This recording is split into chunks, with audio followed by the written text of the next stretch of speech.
কুমিল্লার মুরাদনগরে মা মেয়ে সহ একই পরিবারের ৩ জনকে পিটিয়ে ও কুপিয়ে হত্যার ঘটনায় দায়ের করা মামলায় গ্রেফতার ৮ আসামির ৩ দিনের রিমান্ড মঞ্জুর করেছেন আদালত।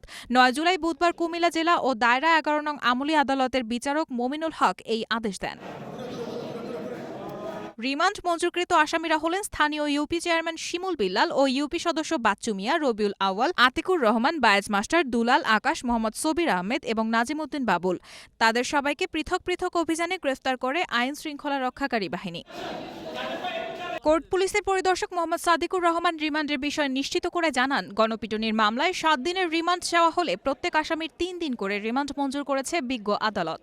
এর আগে গত ৩ জুলাই কুমিল্লার মুরাদনগর উপজেলার বাংরা বাজার থানাধীন করইবাড়ি গ্রামে মাদক সংশ্লিষ্টতার অভিযোগ তুলে স্থানীয়দের একটি দল প্রকাশ্যে ঘোষণা দিয়ে মা মেয়ে সহ একই পরিবারের ৩ সদস্যকে নির্মমভাবে গণপিটুনি ও কুপিয়ে হত্যা করে।